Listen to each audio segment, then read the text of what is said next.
Hello everyone, welcome to DCAM channel. Today we will discuss about SAM 6 TY BSc જેનું unit number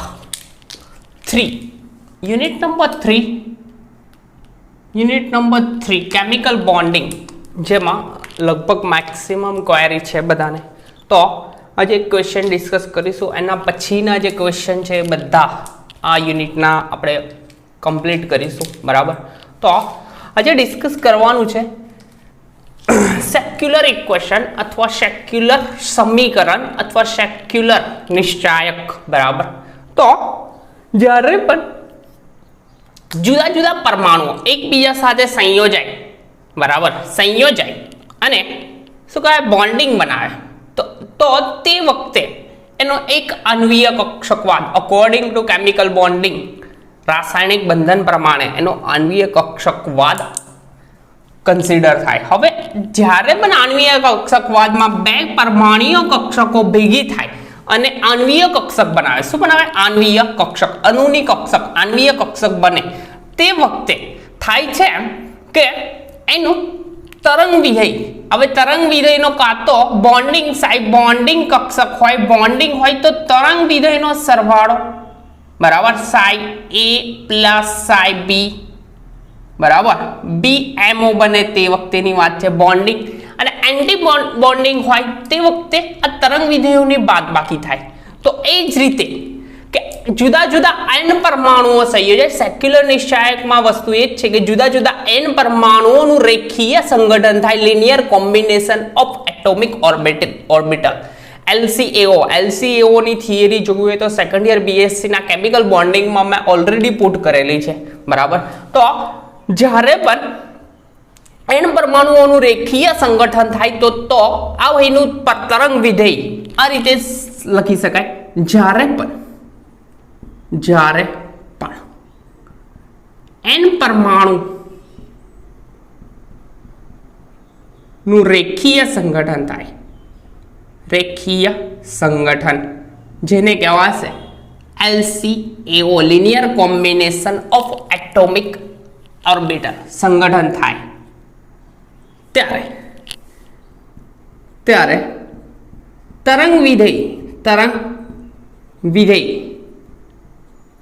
Sai, આ ભાઈને સાઈ તરીકે દર્શાવવામાં આવે તો સાઈ તરંગ વિધેય સાઈને દર્શાવવા માટે જુદી જુદી એટલે કે n પરમાણુઓ છે તો C1 5 1 C2 5 2 dash dash dash dash કરીને n પરમાણુ છે, n પરમાણુ રેખીય સંગઠન થાય તો આને આ ભાઈને CN5N સુધી દર્શાવવામાં આવે છે, જ્યાં C1 C2 CN સુધીના જે છે તે છે સહગુણાંકો.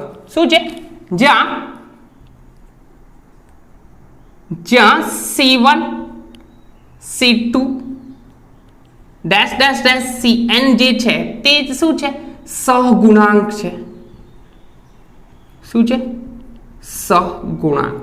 હવે આ સહગુણાંક જે છે તે સહગુણાંકનું મૂલ્ય એવું લેવામાં આવે છે કે એટલે કે જે હોય એના કરતા ચેન્જીસ કરી દેવામાં આવે છે અને એ ચેન્જ કરેલા મૂલ્યો એવા લેવામાં આવે છે કે જેથી મળતું આ સહગુણાંકનું મૂલ્ય જે સાચા મૂલ્યની નજીકનું હોય. તો સહગુણાંકના મૂલ્ય લખી શકાય, સહગુણાંકના મૂલ્ય એવા લેવામાં આવે જેથી મળતું મૂલ્ય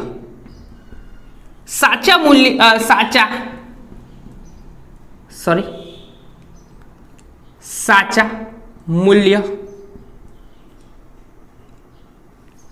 નજીકનું હોય, એકદમ નજીકનું હોય.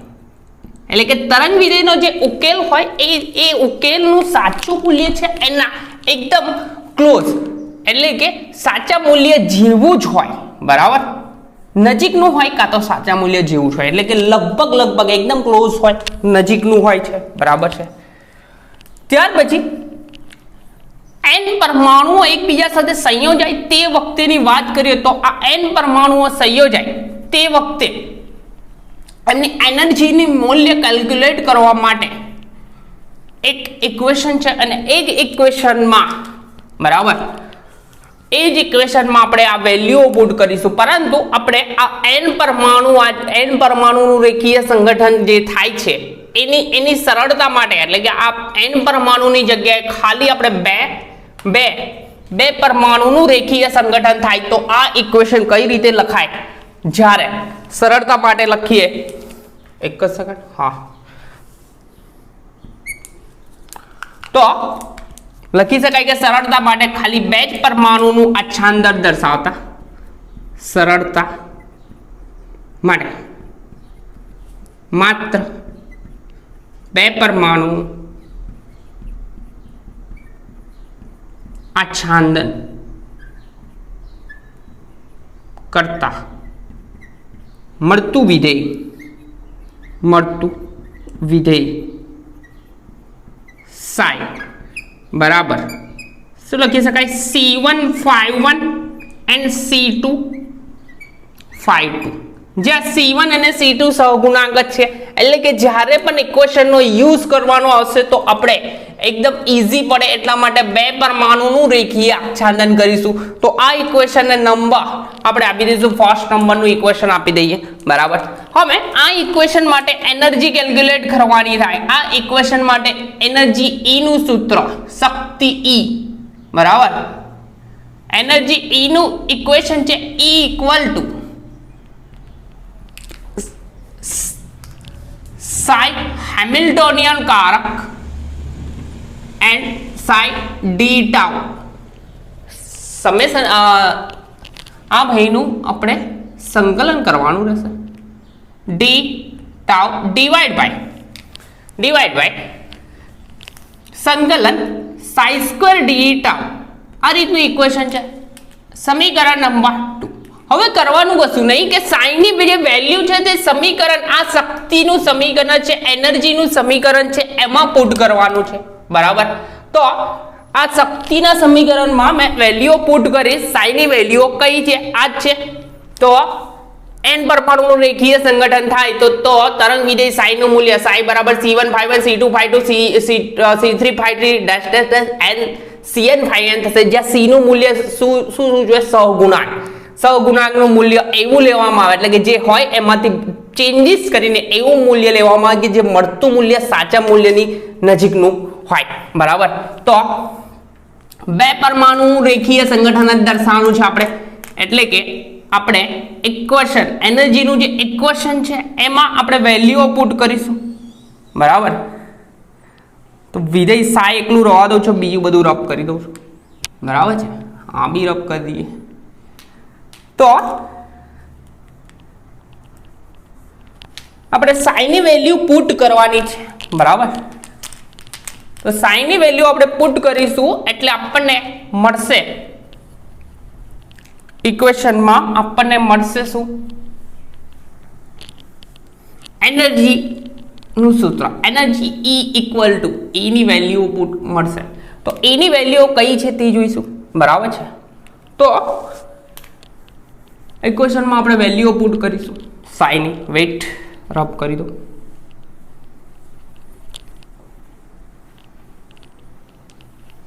તો એનર્જી E ઇક્વલ ટુ આપણા જોડે સાઈની વેલ્યુ સંકલન, સાઈની વેલ્યુ કઈ છે આપણે જોડે C151 સોરી વેલ્યુઓ પુટ કરવાની છે. મોટા ભાગનું આ જે છે તે મેથેમેટિકલ જ છે. C151 પ્લસ C252 કૌંસમાં કરું હેમિલ્ટોનિયન કારક છે બરાબર, એન્ડ ફરીથી C151 and plus C252 d tau સંકલન છે બરાબર, ડિવાઈડ બાય શું છે, સાઇન સ્ક્વેર છે. તો આપણા જોડે સાઇન સ્ક્વેર એટલે કે C151 પ્લસ C252 એ ભાઈનો whole square and D tau લખી શકાય આ રીતના. હવે કશું કરવાનું નથી, આમાં મેથેમેટિકલ યુઝ કરવાનું છે, બરાબર. તો મેથેમેટિક યુઝ કરવાનું, તો આ ઇક્વેશન બી રદ કર્યો. તો થશે એમ કે એનર્જીનું સૂત્ર જે છે, આ એનર્જીના સૂત્રમાં આપણે વેલ્યુઓ પુટ કરી સાઇન એ C1 * 1 C2 * 2 C1 * 1 C2 * 2 બરાબર. સાઇનની જગ્યાએ એ જ પુટ કર્યું છે આ ઇક્વેશનમાં. તો હવે થશે કેવું મલ્ટીપ્લિકેશન. શું થશે મલ્ટીપ્લિકેશન? કઈ રીતના થશે તે જો. સમેશન તો એઝ ઇટ ઇઝ રાખું, મેં કૌંસમાં લગાવું C1 * 1 હેમિલ્ટોનિયન કારક ઇન્ટુ C1 * 1 લખી શકાય. C1 * 1 પ્લસ C1 * 1 હેમિલ્ટોનિયન કારક C2 * 2 લખાય. અને એવી જ રીતે લખી દઉં C1 * 1 હેમિલ્ટોનિયન કારક એન્ડ C2 * 2 એ જ રીતે C2 * 2 હેમિલ્ટોનિયન કારક એન્ડ C1 * 1. તો મેં ફરીથી આને 2 ટાઈમ્સ કરી દેવાય મારાથી, 2 ટાઈમ્સ પ્લસ અહીંયા થશે C2 * 2 હેમિલ્ટોનિયન કારક એન્ડ C2 * 2 હેમિલ્ટોનિયન કારક and C2 * 2 and D tau થાય. એન્ડ કૌંસની બહાર ડી ટાઉ લખવું પડશે કેમ કે આખું સંકલનમાં છે. ડિવાઈડમાં શું છે? a + b નો હોલ સ્ક્વેર લખી શકાય. a + b એનો હોલ સ્ક્વેર છે એ રીતનું સાદું રૂપ અપાય. તો પ્રથમ પદનો વર્ગ પ્લસ એનું સાદું રૂપ થાય a² + 2ab + b². તો એ રીતનું સેમ ટુ સેમ આ વસ્તુ કરી શકું મેં. તો આ ભાઈને તો એઝ ઇટ ઇઝ સંકલન તો એવું ને એવું રહેવા દો. તો C1 * 1 હોલ સ્ક્વેર C1 નો સ્ક્વેર થશે અહીંયા પ્લસ વિથ એવું લખવું નથી, આપણે 2 ટાઈમ્સ લખીશું. અકોર્ડિંગ ટુ બુક જઈશું તો 2 ટાઈમ્સ લખીશું. તો C1 નો હોલ સ્ક્વેર તો લખી શકીએ, પણ 1 * 1 બરાબર પ્લસ અહીંયા થશે કેવું C1 * C2 એટલે કે 2 ટાઈમ્સ C1 C2 થશે, 2 ટાઈમ્સ C1 * C2 ∅1 અહીંયા ∅1 * ∅1 થશે, ∅1 * ∅2 થશે કેમ કે આમાં અચળાંક C1 છે, બીજામાં C2 તો ∅1 * ∅2 એન્ડ TU થશે. શું થશે? C2 હોલ સ્ક્વેર એન્ડ આ 5 છે, 2 સ્ક્વેર છે તો ∅2 * ∅2 આ રીતે લખી શકાય એન્ડ ડી ટાઉ બરાબર. તો આ થયું આપણું સેક્યુલર ઇક્વેશન. હવે ઇક્વેશનને આપણે સાદું રૂપ આપવાનું છે. તો સાદું રૂપ આપવા માટે એક વસ્તુ કરવું જરૂરી છે. આમાં રહેલા અચળાંક જે છે અચળાંકને અલગ કાઢવાના એન્ડ અચળાંકને અલગ કાઢીશું તો તે વખતે આપણને અચળાંકને આપણે અલગ કાઢીશું તો તે વખતે આપણને જે વેલ્યુઓ મળે એનું થોડુંક નાના ફોર્મમાં એટલે કે નાના ફોર્મમાં થાય એ રીતે દર્શાવીશું એન્ડ એનું C1 ની સાપેક્ષ વિકલન કરવાનું છે. કઈ રીતના વિકલન કરવાનું છે તે જોઈશું બરાબર, કેમ કે થિયરી થોડી લેન્ધી છે. તો આ જ ઇક્વેશન સેમ ટુ સેમ આ જ રાખવાનું છે. તો એક પદ અહીંયા થશે કેવું, પહેલું આ અપ સાઈડનું આ જે છે વેલ્યુ તેમાંથી મેં કોમન કાઢીશ. અહીંયાથી કોમન નીકળશે C1 * C1 અહીંયાથી કોમન નીકળે તો ઇક્વેશન તો એઝ ઇટ ઇઝ રાખું કે અલગ અલગ બધાને આપણે પહેલા સંકલન બી અલગ અલગ કૌંસમાં જે વેલ્યુઓ છે એમને આપી દઈશું બરાબર. તો અહીંયા આ પહેલું પદ છે C1, અહીંયા બી C1 બે અચળાંક છે તો C1² અચળાંક છે એન્ડ અહીંયા વેલ્યુ છે ∅1 કેમ કે ∅1 જ હતું, ∅1 હેમિલ્ટોનિયન કારક એન્ડ ∅1 એન્ડ ડી ટાઉ થયું પ્લસ અહીંયા અચળાંક 2C1 એન્ડ આ બાજુ અચળાંક છે C2 બરાબર અને સંકલન ∅1 * ∅2 એન્ડ ડી ટાઉ લખી શકાય. ત્યાર પછી વચ્ચે હેમિલ્ટોનિયન કારક છે, અહીંયા H કેપ હેમિલ્ટોનિયન કારક એન્ડ અહીંયા C2 into C2 તો C2 square and 5 2 into 5 2 and d tau આ રીતનું થશે બરાબર છે ભગવાન ડાઉન સાઈડે પણ આ રીતના અચળાંક બહાર કાઢવાના એન્ડ સંકલનને અંદર પુટ કરી દઈશું તો c1 હોલ સ્ક્વેર અચળ બહાર નીકળશે સંકલન 5 1 into 5 1 d tau પ્લસ અહીંયા 2c1 c2 અચળ બહાર નીકળશે એન્ડ સંકલનમાં રહેશે 5 1 into 5 2 d tau and third one c2 square અચળાંક બહાર આવશે એન્ડ 5 2 into 5 2 d tau કંઈક આ રીતનું હશે બરાબર છે એક જ સેકન્ડ મેં જસ્ટ ચેક કરી લો કે ભાઈ દેખાય છે કે નથી દેખાતું તો નહીં દેખાય તો લોચા છે વેટ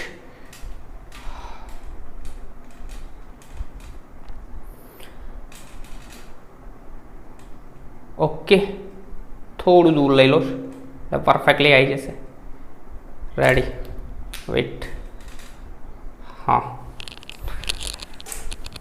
હવે આપણે વેલ્યુ પુટ કરવાની છે એટલે કે કરવાનું છે શું તે કહું મેં તો આ ઇક્વેશન જે છે બરાબર આ ઇક્વેશન જે છે એમાં એક સેકન્ડ પરફેક્ટલી રબ કરી લો અહીંયા રેડી આ ઇક્વેશનમાં આપણે વેલ્યુ પુટ કરવાની છે કે સંકલન 5 1 હેમિલ્ટોનિયન કારક into 5 1 d tau હોય તો એની વેલ્યુ લખી શકાય છે આપણાથી h11 એન્ડ બીજી વસ્તુ કે 5 2 હોત અને એ ગઈ 2 હોત તો લખું મેં અહીંયા જ 5 1 હેમિલ્ટોનિયન કારક એન્ડ 5 2 હોત બંને 2 2 હોત શું હોત 2 2 તો h22 લખી શકાય શું લખાય h22 એ સિવાય બીજી વસ્તુ કે અહીંયા સેકન્ડ થિંગ બીજી વસ્તુ એવી છે કે 5 1 હેમિલ્ટોનિયન કારક and 5 2 d tau equal to h12 લખી શકીએ એ સિવાય ઇક્વલમાં જ આવશે કે 5 2 હેમિલ્ટોનિયન કારક એન્ડ 5 1 d tau એની જગ્યાએ પણ આપણે h21 પણ લખી શકીએ કાં તો h12 પણ લખી શકીએ એટલે કે આ આગળ પાછળ હોય તો કોઈ ફરક પડતો નથી એન્ડ એ સિવાય લાસ્ટ વસ્તુ છેલ્લી વસ્તુ કે આ 5 1 into 5 1 હોય શું હોય ત્રીજું આ પહેલું આ સેકન્ડ લખ્યું મેં ત્રીજું થર્ડ થિંગ ત્રીજી વસ્તુ કે સંકલન 5 1 into 5 1 d tau હોય તો એની જગ્યાએ આપણે લખી શકીએ s11 5 1 into 5 2 d tau હોય તો એની જગ્યાએ લખી શકીએ આપણે s12 and 5 1 into 2 1 equal to s21 આ બંનેને આગળ પાછળ કરીએ તો કોઈ બી ફરક નહીં પડતો 1 2 બી લખી શકીએ 2 1 બી લખી શકીએ તો આ ઇક્વેશન પરથી મેં આ વેલ્યુઓ પુટ કરી આ જુદા જુદા પ્રકારની 1 2 એન્ડ 3 વેલ્યુઓ છે એ પુટ કરીને આપણે ઇક્વેશન થોડું એકદમ ઈઝી ફોર્મમાં કરી દઈશું હવે પહેલું આ એનર્જી વાળું રબ કરું છું બીજું રબ કરી દઈશ તો બી વાંધો નહીં આવે કરી દો નથી કરવું હમણાં પછી કરીએ તો કરવાનું છે શું તે જો એક જ સેકન્ડ ઇક્વેશનમાં વેલ્યુ પુટ કરવાની છે બરાબર તો અહીંયા જે 5 1 હેમિલ્ટોનિયન કારક 5 1 d tau છે તો 5 1 હેમિલ્ટોનિયન કારક d tau તો આપણે એની જગ્યાએ લખી શકીએ શું h11 શું લખી શકીએ આપણે h11 ડાયરેક્ટ જ વેલ્યુ તો એનર્જી E નું ઇક્વેશન કંઈક આ રીતનું થશે બરાબર છે તો ઇક્વેશન કંઈક જુદું જ થશે તો ઇક્વેશન લખાશે કંઈક આ રીતનું, વેટ ઈ અહીંયા જો φ1 હેમિલ્ટોનિયન કારક φ1 d ટાઉ રહ્યું, તો એની જગ્યાએ આપણે લખી શકાય c1² તો અચળ છે, તો અચળ c1² ઇન્ટુ અહીંયા લખી શકીએ આપણે h11 plus twice c1 c2 and સંકલન φ1 હેમિલ્ટોનિયન કારક φ2 d ટાઉ, તો φ1 હેમિલ્ટોનિયન કારક φ2 d ટાઉ, તો h12 પણ લખી શકીએ કે 21 લખી શકીએ, કેમ કે આ φ1 2 ની વેલ્યુ મલ્ટીપ્લિકેશનમાં વેલ્યુઓ આ 21 કે 12 બંને સેમ જ થતી, તો આપણે φ1 હેમિલ્ટોનિયન કારક છે કઈ રહ્યો ઓર હેમિલ્ટોનિયન φ2 છે, તો આપણે લખી શકીએ h12 plus c2 hall square છે હા, તો φ2 હેમિલ્ટોનિયન કારક લખવાનો રહી ગયો છે ભાઈ, બરાબર છે, અહીંયા હેમિલ્ટોનિયન કારકમાં જ મલ્ટીપ્લિકેશન આવે છે, અરે બરાબર છે, ખાલી કૌંસ જ બહાર કાઢ્યો તો હેમિલ્ટોનિયન કારક, તો અહીંયા થશે આપણી વેલ્યુ 22 છે, અરે 22, તો આપણેથી લખી શકશું h22 બરાબર ડિવાઈડમાં છે આપણી જોડે શું છે c1² અચળ ઇન્ટુ અહીંયા જે φ1 into φ1 d tau, φ1 into φ1 s11 plus બીજું 2 c1 c2 છે, φ1 ઇન્ટુ φ2 d ટાઉ છે, φ1 ઇન્ટુ φ2 d ટાઉ એટલે કે s12 plus third one c2² છે એન્ડ φ1 ઇન્ટુ φ2 d ટાઉ છે, φ1 ઇન્ટુ φ2 લગી છે, એટલે સેમ હોય s11 જે રીતે છે એ રીતે આની 22 થશે, s22 વેલ્યુ લખી નથી પણ સમજી જવાનું, φ1 s11 થાય તો 22 તો 22 થશે, બરાબર છે, તો આ હતું આપણું એનર્જીનું સમીકરણ. હવે આ સમીકરણને c1 અને c2 ની સાપેક્ષમાં વિકલન કરવાનું, આ ઇક્વેશન જે આવ્યું બરાબર છે, તો આ ઇક્વેશનનું c1 અને c2 ની સાપેક્ષમાં વિકલન કરી c1 અને c2 ની સાપેક્ષમાં વિકલન કરીને વેલ્યુ 0 જવાબ લખવામાં આવે, એટલે કે રબ કરું છું હવે એનું આપણે વિકલન કરવાનું છે, વિકલન કરીશું અને બરાબર છે વાંધો નહીં, વિકલન તો આનું કરવાનું છે, તો વિકલન કરી એન્ડ વેલ્યુ 0 પુટ કરવામાં આવે અને એનું સાદું રૂપ આપીશું તો આપણને સેક્યુલર સમીકરણ મળશે, અને આ સમીકરણને આપણે કન્વર્ટ કરવાનું છે નિશ્ચાયકના ફોર્મમાં, સેક્યુલર નિશ્ચાયક બરાબર, અને આ સેક્યુલર નિશ્ચાયકનું જે ફોર્મ છે એ ફોર્મનો યુઝ કરીને જુદી જુદી પ્રણાલી અલ્કિન અલ્કાઇન બરાબર, જુદી જુદી જે સિસ્ટમ છે સંકરણ છે, sp સંકરણ, sp2 સંકરણ, sp3 સંકરણ, જુદા જુદા જે સંકરણ જે આવે છે એમાં એનર્જી જે કેલ્ક્યુલેટ કરવાની છે તે આ ભાઈના આ ઇક્વેશન સેક્યુલર ઇક્વેશનનો યુઝ કરીને આપણે કરી શકીશું બરાબર. તો આ સમીકરણ જે છે તેનું વિકલન કરવામાં આવે, c1 પહેલા c1 ની સાપેક્ષ વિકલન કરવાનું એન્ડ પછી c2 ની સાપેક્ષમાં વિકલન કરી વેલ્યુ શું મૂકવાની 0. તો આ સમીકરણનું dE/dC1 કરવામાં આવે ઇક્વલ ટુ વેલ્યુ કેટલી મૂકવામાં 0 બરાબર. તો 0 મૂકવામાં આવે તો આપણને કોઈક વેલ્યુ મળશે અને એનું સાદું રૂપ આપવામાં આવશે, તો સાદું રૂપ આપતા જે વસ્તુ મળશે બરાબર એ સમીકરણને સેક્યુલર ઇક્વેશન અથવા સેક્યુલર સમીકરણ કહેવામાં આવે છે. તો કઈ રીતનું થાય છે તે જોઈએ. તો આપણા જોડે ઇક્વેશન છે u/v, u અને u ગણીએ n v. તો અકોર્ડિંગ ટુ મેથેમેટિક્સ ના રૂલ પ્રમાણે એનર્જી E dE/c1 ની સાપેક્ષ વિકલન કરવાનું છે, પણ આપણી જોડે વેલ્યુ છે u/v પ્રમાણે બરાબર. તો થશે શું કે પ્રથમ અંશનું વિકલન છેદ અચળ બરાબર. તો અહીંયા c1 ની સાપેક્ષમાં વિકલન કરવાનું, તો v અચળ v du થશે માઈનસ u અચળ અંશ અચળ છેદનું વિકલન u dv ડિવાઈડ બાય છેદનો હોલ સ્ક્વેર. આ રીતનું થશે વિકલન કોની સાપેક્ષમાં સી ની સાપેક્ષમાં તો આપણે વિકલન કરીએ પહેલું તો આપણે સી ની સાપેક્ષમાં C1 ની સાપેક્ષમાં વિકલન કરીએ છીએ એટલું ધ્યાન રાખજો બરાબર તો C1 ની સાપેક્ષમાં વિકલન કરીશું એન્ડ v તો પહેલો અચળ જ છે આમાં તો આપણે v તરીકે કોને લીધું છે આ બરાબર તો પહેલા v તો એઝ ઇટ ઇઝ લખી દઈશું તો અહીંયા લખું મેં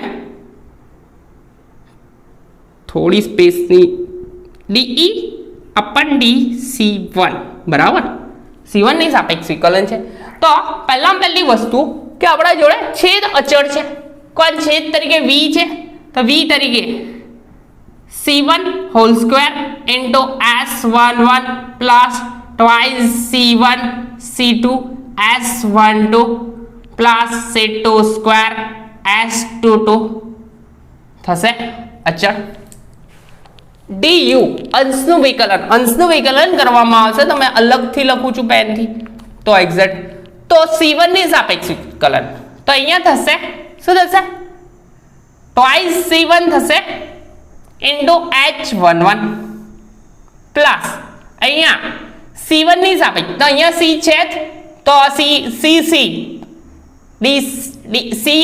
એટલે C1 ની સાપેક્ષ વિકલન એટલે કે C1 જતો રહેશે તો ખાલી બાકી રહેશે C2 તો એઝ ઇટ ઇઝ રહેશે એન્ડ H12 એન્ડ લાસ્ટ છેલ્લું પદ છે તો અહીંયા તો C1 દેખાતો નહીં તો આખું પદ C1 છે જ નહીં તો આખું પદ કેવું થઈ જશે છેલ્લું પદ આ થશે 0 તો લખવાનું કોઈ કારણ નહીં થઈ ગયું માઇનસ બરાબર u એઝ ઇટ ઇઝ લખવાનો છે u એઝ ઇટ ઇઝ તો મેં લખી કાઢું u C1 સ્ક્વેર H11 એટલે કે અંશ એવો plus twice C1 C2 H12 plus C2 square H22 બરાબર ઇન્ટુ વિકલન કરવાનું છે છેદનું વિકલન તમે અલગથી લખું છું આ બરાબર છે તો C1 ની સાપેક્ષ જ છે તો ટ્વાઇસ C1 થશે અહીંયા ઇન્ટુ S11 પ્લસ અહીંયા C1 એક છે અહીંયા ને C1 ની સાપેક્ષ જ છે તો C1 તો જતા રહેશે બાકી રહેશે 2C2 અને S12 અને છેલ્લું પદ C2 જ છે C1 તો દેખાતો નહીં તો કોઈ પ્રશ્ન જ છે નહીં થઈ ગયો છેદમાં આખાના છેદમાં શું રહેશે હોલ સ્ક્વેર થશે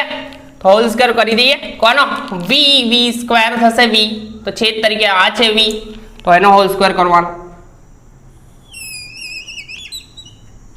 v નો હોલ સ્ક્વેર v તરીકે છે C1 square into S11 plus twice C1 C2 into S12 plus 2C2 square into S22 એ ભાઈનો હોલ સ્ક્વેર બરાબર તો આ થયો હોલ સ્ક્વેર હવે આના બરાબર આપણે વેલ્યુ લેવાની છે કેટલી બરાબર 0 લેવાની તો આ ભાઈનું મલ્ટીપ્લિકેશન આમ ક્રોસ થઈ જશે તો આ 0 જોડે મલ્ટીપ્લાય થશે એટલે કે આ ભાઈની વેલ્યુ થશે 0 અલ્ટિમેટલી વેલ્યુ કઈ થઈ જશે 0 તો 0 થશે બરાબર તો આનું તો કોઈ કારણ નહીં લખવાનું બરાબર પણ લખવું તો જરૂરી છે લખી કાઢ્યું છે આપણે હવે આ ઉપર વાળું મેં પદ રબ કરું બરાબર એમ કે ઇક્વેશન એટલા મોટા છે તો આ ઇક્વેશન ને મેં સીધા ફોર્મમાં લાવી દો તો શું થશે તેની વાત કરીએ ડાયરેક્ટલી બરાબર છે એક જ સેકન્ડ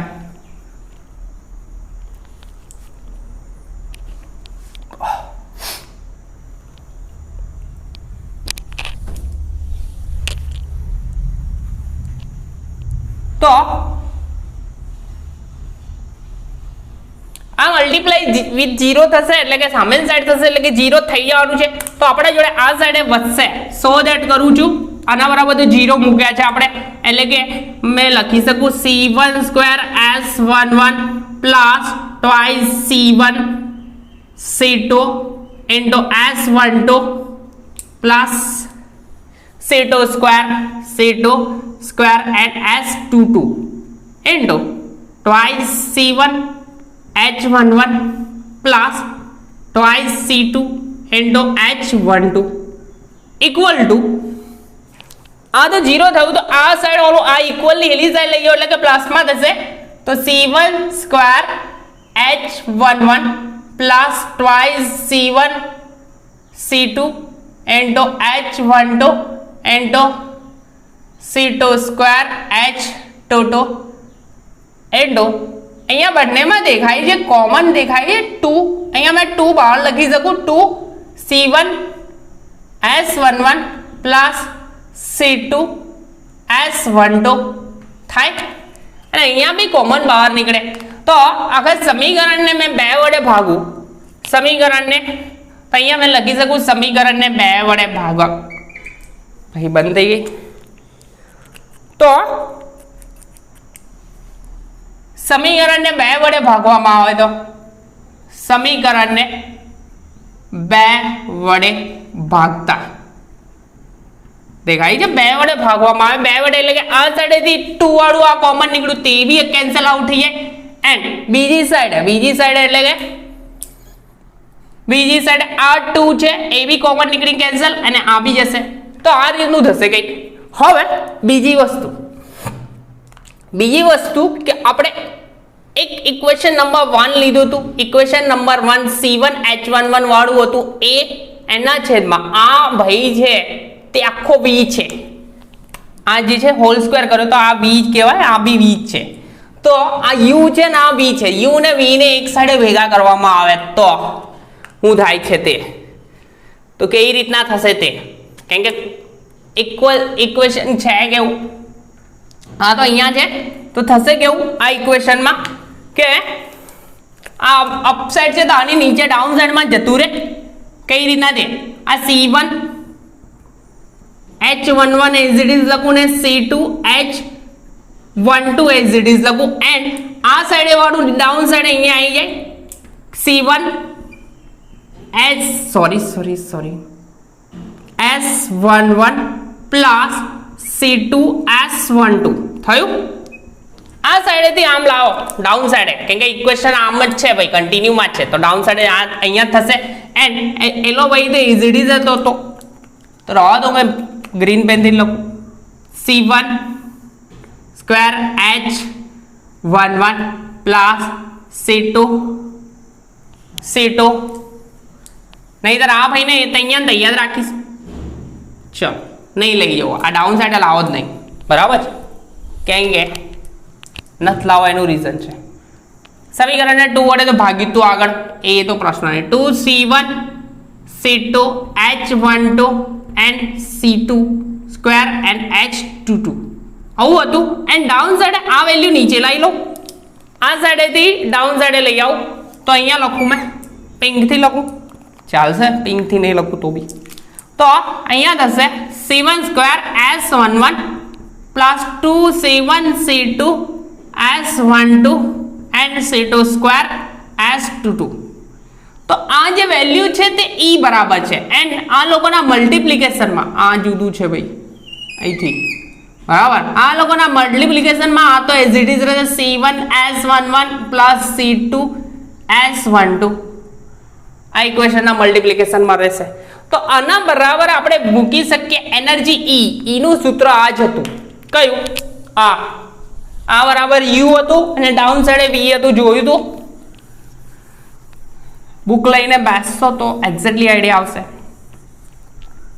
તો આના બરાબર E મૂકી શકાય આપણાથી શું મુકાય E તો E મૂકીએ તો ઇક્વેશન એકદમ શોર્ટ થઈ જશે એકદમ શોર્ટ એન્ડ સ્વીટ અને એનું પછી સાદું રૂપ આપીશું એટલે આપણને મળશે સેક્યુલર સમીકરણ બરાબર અને એ તો એકદમ ઈઝી છે બરાબર તો જો so that C1 H11 plus C2 H12 આવું તો એઝ ઇટ ઇઝ આખી આના બરાબર આ જે છે એના બરાબર આપણે પુટ કરીશું E પુટ કરું એન્ડ બીજું કોણ હતું આપણા જોડે C1 S11 plus C2 S12 આ રીતનું થાય હવે કશું કરવાનું નહીં એને મલ્ટીપ્લાય અંદર કરવાનો બરાબર, અને C1 અચળ જે છે તેને જોડે લેવાના અને C2 અચળ છે તેને જોડે લેવાના, બસ એટલું જ કરવાનું એટલે આપણું સોલ્યુશન આવી જશે. તો અહીંયા જો C1H11 C2 H12 અને ને મલ્ટીપ્લાય કરું E C1S11, નહીતર E ને પાછળ લગાવીએ કોઈ પ્રોબ્લેમ નહીં, E બરાબર plus C2 S12 into E.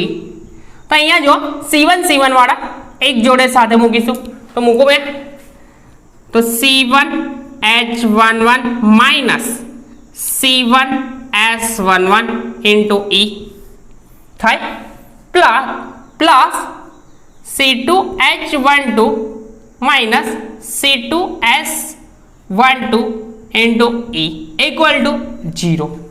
બરાબર, હવે કરવાનું શું? કોમન કાઢવાના. કોમન કોને કાઢું? પહેલામાંથી C1 ને કોમન કાઢું, તો C1 into H11 into minus S11 into E plus અહીંયાથી કોમન નીકળશે C2H12 into S12 into E equal two 0. આ સમીકરણ નંબર 3. આ સમીકરણને કયું સમીકરણ કહેવામાં આવે છે? સેક્યુલર સમીકરણ. સમીકરણ 3 ને આ સમીકરણને સેક્યુલર સમીકરણ કહે છે. કશું કર્યું નહીં, જે હતી વેલ્યુ એમાંથી આ વેલ્યુને ડાઉન સાઈડે લાવ્યા. કોણ? આના નીચે ડાઉન સાઈડે લાવ્યા. બરાબર, તો આ થયું તો એ એનર્જીનું સૂત્ર છે, તો એનર્જી પુટ કરી દીધી. હવે આવી જ રીતે C2 ની સાપેક્ષ વિકલન કરતા, C2 ની સાપેક્ષ વિકલન કરતા આપણને સમીકરણ કઈ રીતના મળશે તે કહી દઉં મેં. સમીકરણ કશું સિમ્પલ મળશે. અહીંયા મળશે C1 H11 હતું તો અહીંયા જગ્યાએ 1 ની જગ્યાએ 2 1 કરી દેવાનું, 21 S21 ઇન્ટુ E. અહીંયા 1 ની જગ્યાએ 2 જ કરવાનું છે. C2 and H2 1 2 હતું એની જગ્યાએ 2 2 and S22 into E. સમીકરણ 4, આ સમીકરણ 3, આ સમીકરણ 4 ને પણ સેક્યુલર ઇક્વેશન કહેવામાં આવે છે. બરાબર, તો આ બંનેને સેક્યુલર ઇક્વેશન કહેવામાં આવે છે અને આ સેક્યુલર ઇક્વેશન જે છે તેને આપણે નિશ્ચાયકના ફોર્મમાં લખવું હોય, નિશ્ચાયકના ફોર્મમાં તો કંઈક આ રીતે લખી શકશું આપણે. જોઈ લો, એકદમ સિમ્પલ છે અને એકદમ પપ્પુ છે. C1 ઇન્ટુ C2 કાઢી લેવાના. પહેલું આ C1 એન્ડ C2 કાઢી લીધા, બાકીનું મૂકી દેવાનું એઝ ઇટ ઇઝ અહીંયા H11. બરાબર, પરફેક્ટલી કરી દો. H11 minus S11 into E લખ્યું. બીજું આ C2 તો કાઢી લીધા જ બહાર. બરાબર, C2 ને કાઢી લીધા તો અહીંયા થશે કયું? H12 minus S12 into E. આવ્યું? થોડા નાના અક્ષર લખ્યા પણ વાંધો નહીં આવે. આ સમીકરણ 3 લખી દીધું. અને સમીકરણ 4 તો શું થશે? H22 minus S22 into E into બીજી સાઈડે S22 minus S22 into E થઈ ગયો. તો આ સમીકરણ, આ નિશ્ચાયકને શું કહેવાય? સેક્યુલર નિશ્ચાયક કહે છે. નિશ્ચાયક કહે છે. તો કર્યું છે નહીં, એકદમ સિમ્પલ વસ્તુ છે. પહેલા C1 ની સાપેક્ષ C2, અહીંયા C3 ની સાપેક્ષ કર્યા હોત તો અહીંયા શું 2 ની જગ્યાએ શું આવતું? 3 આવી જતો. 3 1 3 3 1 3 1 એટલે 3 1 3 1, અહીંયા 3 2 3 2 આવી જતું. છે કશું નહીં, એકદમ સિમ્પલ છે. બરાબર છે. તો આ હતું આપણું સેક્યુલર નિશ્ચાયક. અને સેક્યુલર નિશ્ચાયકનું આ ઇક્વેશન છે ખૂબ જ ઇમ્પોર્ટન્ટ છે, કેમ કે આ જ ઇક્વેશન સેક્યુલર નિશ્ચાયકનું જે સમીકરણ છે એનો જ યુઝ કરી, એનર્જી વાળું જે ઇક્વેશન છે એનો જ યુઝ કરીને આપણે જુદી જુદી સિસ્ટમ, બરાબર, એટલે કે જુદા જુદા સંકરણ ધરાવતી સિસ્ટમ છે sp sp2 sp3 એ બધા સંકરણની એનર્જી જે કેલ્ક્યુલેટ કરવાની છે તે આના પરથી કરી શકાશે, બરાબર છે। તો નેક્સ્ટ લેક્ચરમાં મળીશું જુદા જુદા સંકરણ સાથે, જુદી જુદી સિસ્ટમ સાથે। ત્યાં સુધી કન્ટિન્યુ પ્રિપેર કરતા રહો, બરાબર છે।